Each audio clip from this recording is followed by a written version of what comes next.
They were masterworks, perfect blades, sacred armor, relics of power. The Muramasa blade drove 3 generations of the Tokugawa clan to death. The Honjo Masamune vanished into American custody and was never seen again.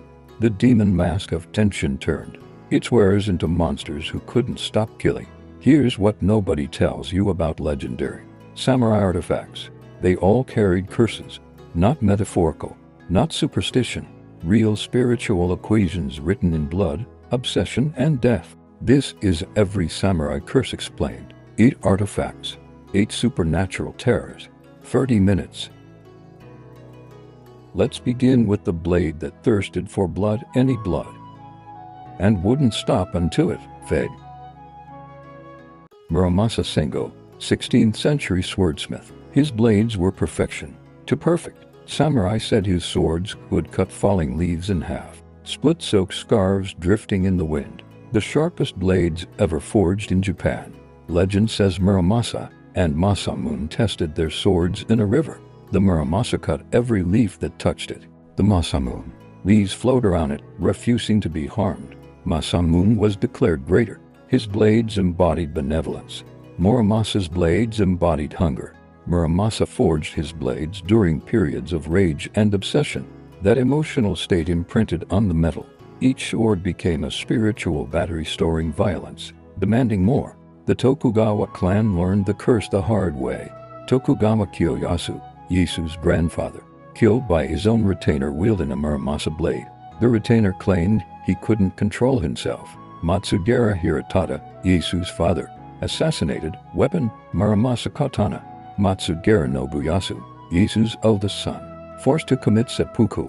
The blade used, you guessed it, 3 generations. Same swordsmith's work. Ieyasu himself nearly died. During the ceremony, his Muramasa blade allegedly slipped from its stand and cut his hand. Some say it tried to kill him. When Ieyasu became shogun in 1603, his first decree banned all Muramasa blades. Owning one meant death. Thousands were destroyed. Thousands more were hidden. But the curse didn't care about laws. Samurai who kept hidden Muramasa blades reported hearing whispers at night, uncontrollable rage during meditation, visions of people bleeding, compulsion to draw the blade even when inappropriate. One samurai tried to destroy his Muramasa, couldn't break it, couldn't melt it, finally buried it in a temple. 3 months later, a monk dug it up by accident and went violently insane within a week. The blade had to taste blood before being sheathed. Draw it, and someone dies. Your enemy, your friend, yourself. The sword didn't care. It just needed to feed. Approximately 20 surviving Muramasa blades exist in Japanese museums. All require rotating Shinto purification rituals, not tradition, necessity.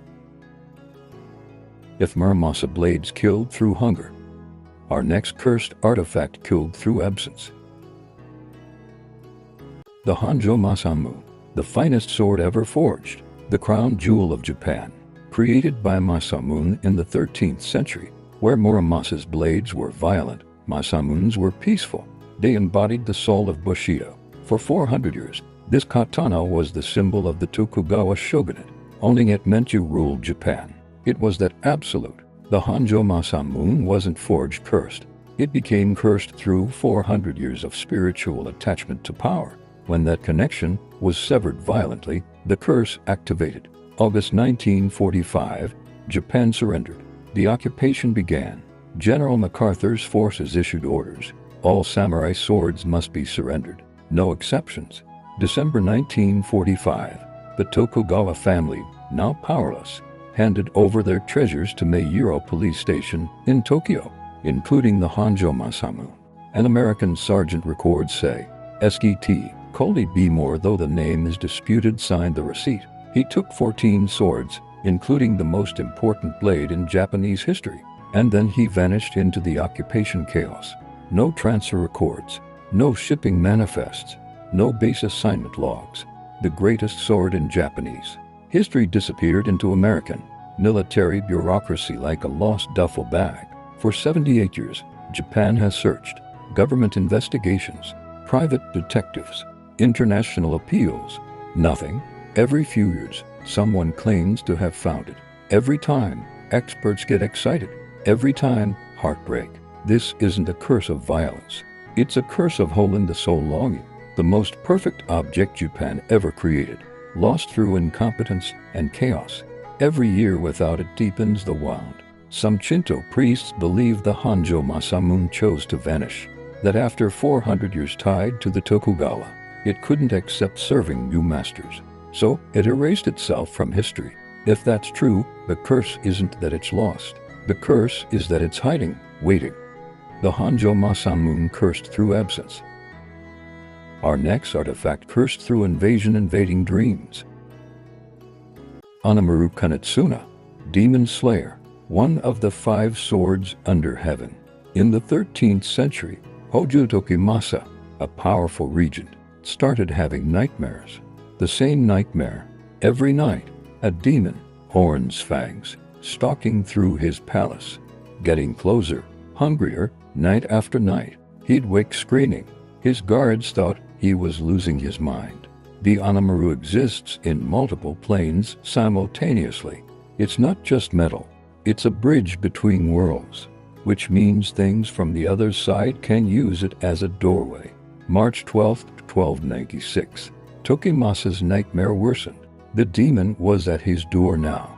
He could feel it. His guard, Kanetsuna, the blade would later take his name, stood watch. 3 in, the guard saw something that shouldn't exist. The Anamaru blade, mounted on the wall, moved, not falling, not slipping, moving with purpose. It floated off its stand, turned in midair, and sliced through nothing. Morning came. In the courtyard, they found a stone statue of a demon. Decorative piece that had been there for decades, split perfectly in half. Fresh cut, clean edge. Tokimasa woke peacefully for the first time in months. The nightmares never returned. The sword had killed something in the spirit world before it could fully cross over. The blade was renamed Anamaru, Demon Circle, and became a sacred relic. But the guards who'd witnessed it move refused to be in the same room with it again. Every owner after Tokimasa reported the same progression. The blade feels heavier each day. Sense of being watched while sleeping. Shadows moving in the blade's reflection when no one's there. Dreams of something trapped inside trying to communicate. One 15th century samurai kept a journal. The Anamaru grows restless. I hear grinding at night as if it's sharpening itself. I've hidden it in the storage room, but I can still feel it. Watching, waiting. I think the demon it killed is still inside. And I think it's angry about being trapped. The blade is now in the Imperial Household Collection, not displayed, kept in a sealed room. Shinto priests perform barrier rituals quarterly because they're not protecting the sword. They're protecting everyone from what's inside it. The sword killed a demon, but killing doesn't mean destroying. The demon's essence is trapped inside the blade, and trapped things eventually want out. The Anamaru trapped one demon. Our next blade killed a demon king and became him. The Doji Jiri Yasutsuna, one of the 5 swords under heaven. Its resume is simple. It beheaded Shuten Doji, the most feared demon in Japanese folklore. Late 10th century. The warrior Minamoto no Yorimitsu was tasked with killing Shuten Doji, an Oni who commanded demon armies, devoured humans, and ruled Mount O through terror. Yorimitsu's plan disguised as monks, offer poison's sake. Wait for the demon to pass out, then strike. The Doji Jiri cut through Shuten Doji's neck in one stroke, clean, perfect. The demon kings had rolled. Victory. Except for one problem nobody expected. When you kill something supernatural with a spiritual blade, the blade doesn't just cut, it absorbs. The Doji Jiri drank in Shuten Doji's power, rage, and hunger. And demons don't die quietly. The curse didn't manifest immediately. Yorimitsu wielded the blade for years without issue. But after his death, pattern emerged. The pattern was consistent. Dreams of the severed head. Uncontrollable violent urges, physical changes, and complete possession or death. In 1952, the Tokyo National Museum acquired the Doji Jiri. Scientists examined it thoroughly. The lead researcher wrote in his private journal, "Every rational explanation fails. The blade should not still be this sharp. Metal fatigue alone should have degraded it. And I cannot explain the cold.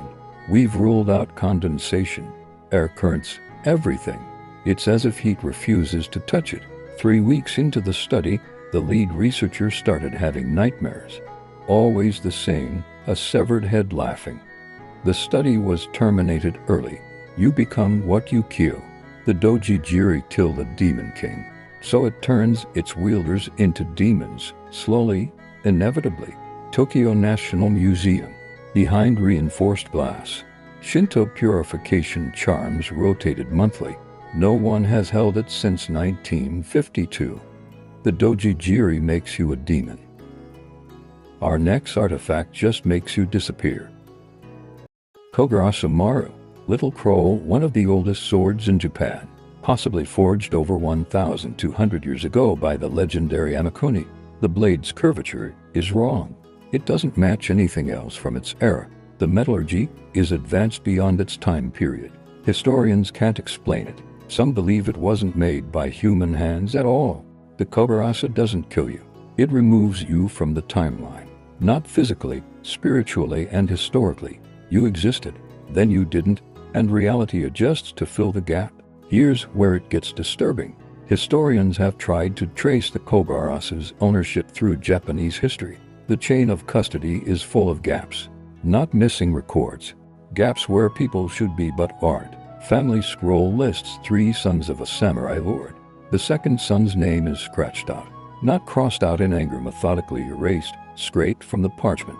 In the margin, someone wrote, "He was never born." 13th century. Temple records show a donation of land from a warrior. His name is blank space. Later entry, unknown benefactor. No one remembers. 15th century. A famous duel is recorded between 2 renowned swordsmen. One name is listed. The other is just the one who carried the little crow. His name is gone. In 1987, a historian named Takahashi Ken dedicated his doctoral thesis to mapping the Kogurasa's ownership. He spent 3 years cross-referencing every mention in temple records, family scrolls, military logs.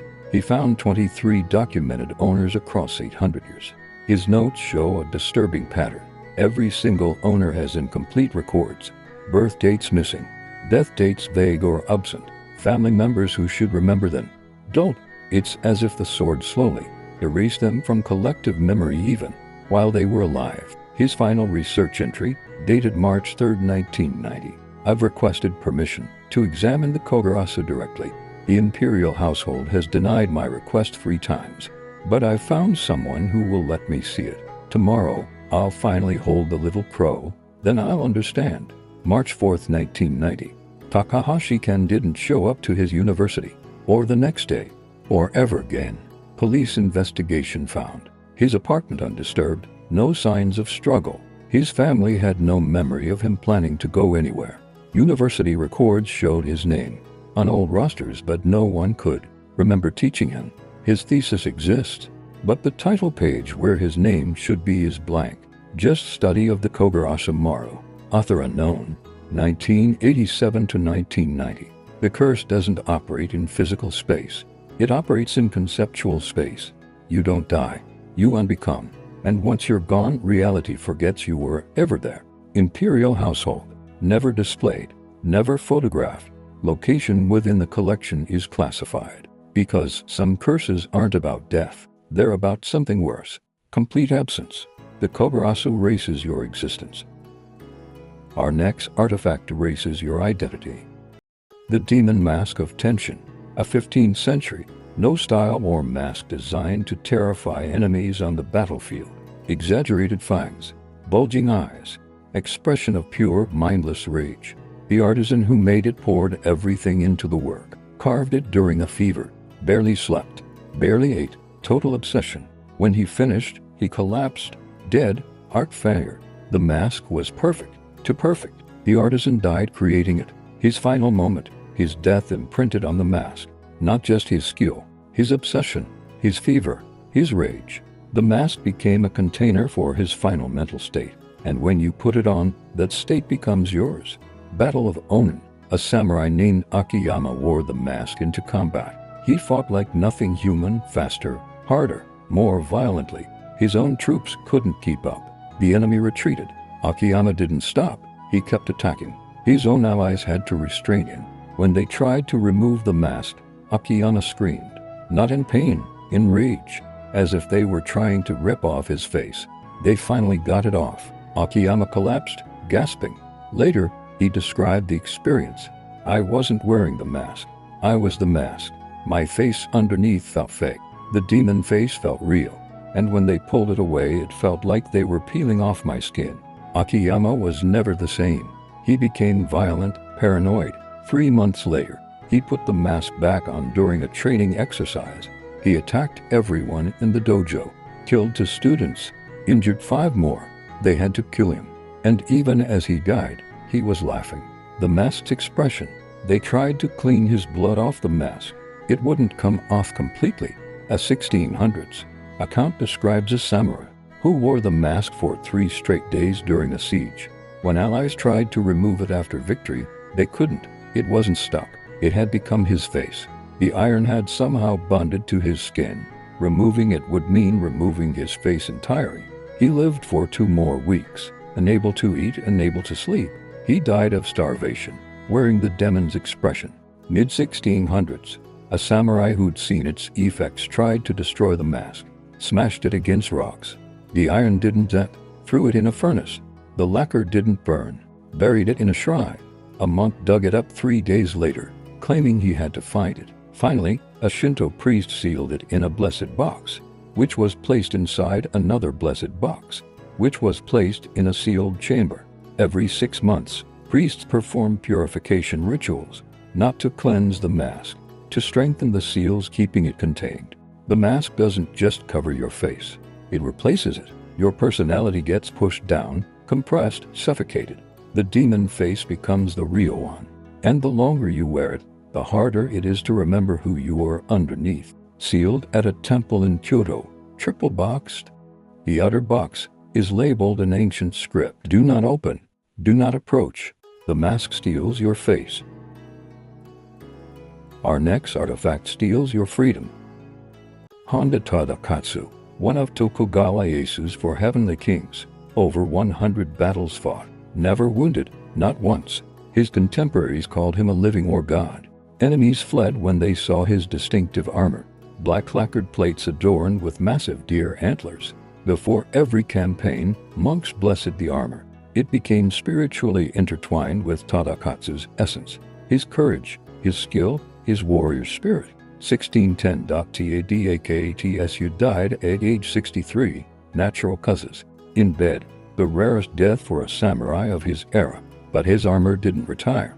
Tadakatsu wore this armor for over 40 years, through 100+ battles. Every drop of sweat, every moment of fear, courage, pain, and triumph, all of it soaked into the leather, the metal, the fabric. The armor didn't just protect Tadakatsu, it became Tadakatsu, a spiritual duplicate, a ghost in metal form. And ghosts don't like being disturbed. 1612. 2 years after Tadakatsu's death, a retainer named Watanabe sought to honor his fallen master by wearing the armor in a memorial ceremony. He began with the cuirass, immediately felt crushing weight, not physical, spiritual, like something was pressing down on his chest. He couldn't breathe properly, heart racing, panic setting in. He tried to remove it. The straps were tangled. His fingers wouldn't work properly, like the armor itself was fighting in. When they finally got it off, Watanabe collapsed, gasping. His chest was covered in bruises, perfect imprints, as if someone had grabbed him, squeezed. The physicians counted the marks. 10 fingers, 2 hands pressing down on his chest from inside the armor. Tadakatsu's hands. 1650s, second attempt. A young samurai, distantly related to Tadakatsu's bloodline, thought family connection would protect him. He managed to put on the full set, stood for almost a minute, even smiled, thinking he'd succeeded. Then the armor contracted, not slowly, instantly, like a steel fist closing. His screams brought a dozen men running. They tried to remove the armor. The straps wouldn't loosen. The buckles wouldn't release. By the time they cut the straps and pried the plates apart, he had 3 broken ribs and was vomiting blood. He survived, barely, and refused to even look at the armor again. 1720s, The Vision. An elderly samurai, a historian studying Tadakatsu's life, merely examined the armor closely. Didn't try to wear it, just looked. He reported a sudden vision. Tadakatsu standing before him, fully armored, face hidden behind the helmet's mask. The vision spoke. "This is mine. It has always been mine. It will always be mine. Leave." The historian left immediately. He wrote in his journal, "I am a rational man. I do not believe in ghosts, but I believe in what I saw, and I believe that armor is not empty." 1955. The armor was acquired by a museum in Okazaki. Curators decided to examine it for preservation. A conservation team of 5 specialists worked on documenting and cleaning each piece. All 5 reported the same thing. The interior of the armor was warmer than the exterior by 2-3 degrees Celsius. They measured multiple times. Different days, different tools, always the same result. The inside was warmer, as if something was generating heat from within. The lead conservator wrote, "We cannot explain this. There's no heat source, no chemical reaction, no scientific reason. But the data is consistent. It's as if someone is still wearing it." The conservation project was quietly abandoned.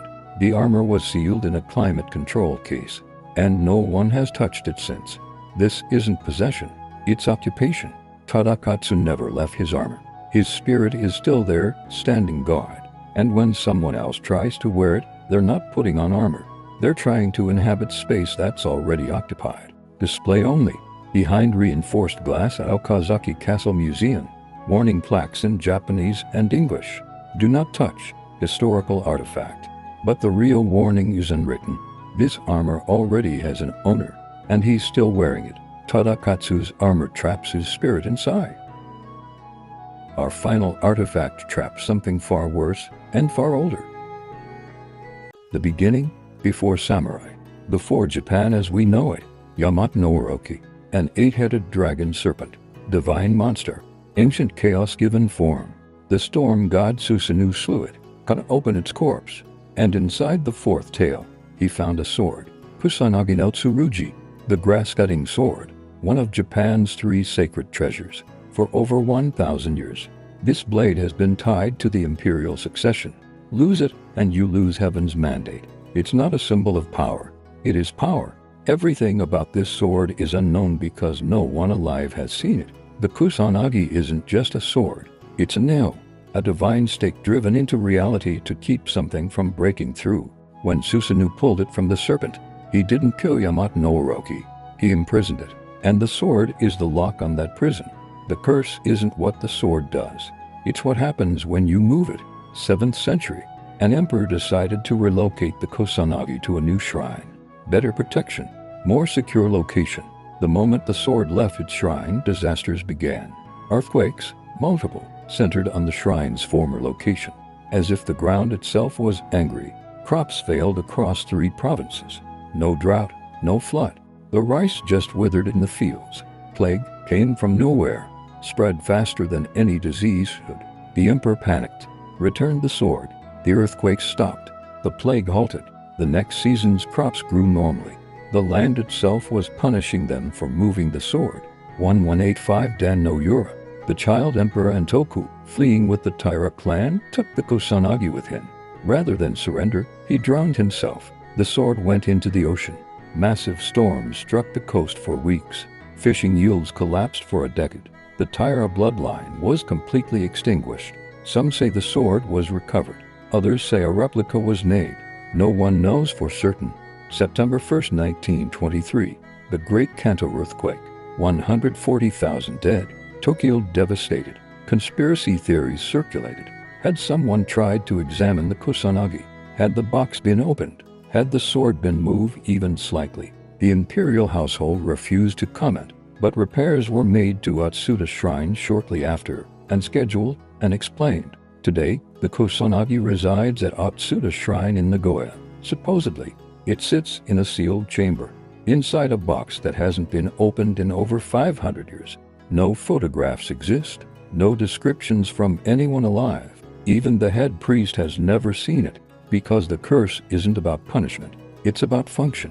Some Shinto priests believe the Kusanagi is actively holding something down, something from the age of gods, something that was sealed when Susanoo killed the eight-headed serpent. The dragon wasn't destroyed, it was imprisoned, and the Kusanagi is the lock. Move the sword, and you don't just anger the gods, you risk letting out what the gods feared. Here's what keeps priests awake at night. What if the sword isn't even in the box anymore? What if it vanished centuries ago? What if the real Kusanagi is at the bottom of the ocean, slowly corroding? And if the lock is gone, what's keeping the prison closed? Japan still stands, which means either the sword is still there, doing its job, or the thing it was containing is already free, and we just haven't noticed yet. This isn't a curse of violence or madness or possession. This is a curse of responsibility. The Kusanagi must stay where it is, must never be moved, must never be examined, must never be disturbed, because it's not protecting Japan from enemies. It's protecting Japan from what sleeps beneath it. Atsuta Shrine, sealed chamber, an open box, unverified contents. And that's exactly how it needs to stay. 8 artifacts, 8 curses. Now let's talk about what they teach us. 8 cursed artifacts, 8 different nightmares, but one pattern. The MURAMASA blades were too perfect. Perfection demanded blood. The Honjo Masamune was irreplaceable, so it vanished forever. The Onamaru killed demons. Now it carries one inside. The Dojajiri slew a demon king. It became what it killed. The Kogurasamaru exists across time. It erases those who touch it. The demon mask was made with dying obsession. It steals your face. Tadakatsu's armor protected him perfectly. He never left. The Kusanagi was pulled from a god beast. It holds back what the gods feared. Here's what nobody tells you about power. Every artifact of great power carries an equal curse. They weren't destroyed by enemies. They were never defeated in battle. They destroyed their owners through the very qualities that made them legendary. And here's why this matters to you. That person who won't stop until they're perfect. Their MURAMASA perfection that demands sacrifice. That person who can't let go of what's lost. They're the Honjo Masamune destroyed by absence. That person who fought monsters and became one. They're the Dojajiri. You become what you kill. That person who's lost themselves to their job, their role. They're the Demon Mask. The role became the face. That person trapped by past success. They're Tadakatsu's armor occupied by who they used to be. That person carrying responsibility that's crushing them. They're the Kusanagi, the anchor that can't be moved. These weren't just weapons. They were warnings. They were legendary. They were cursed. They were powerful. And their power destroyed everyone who touched them. The artifacts remain. Some sealed. Some lost. Some still waiting. Now look at your own life. What power are you pursuing? That power has a curse attached. The question isn't if there's a price. The question is, are you willing to pay?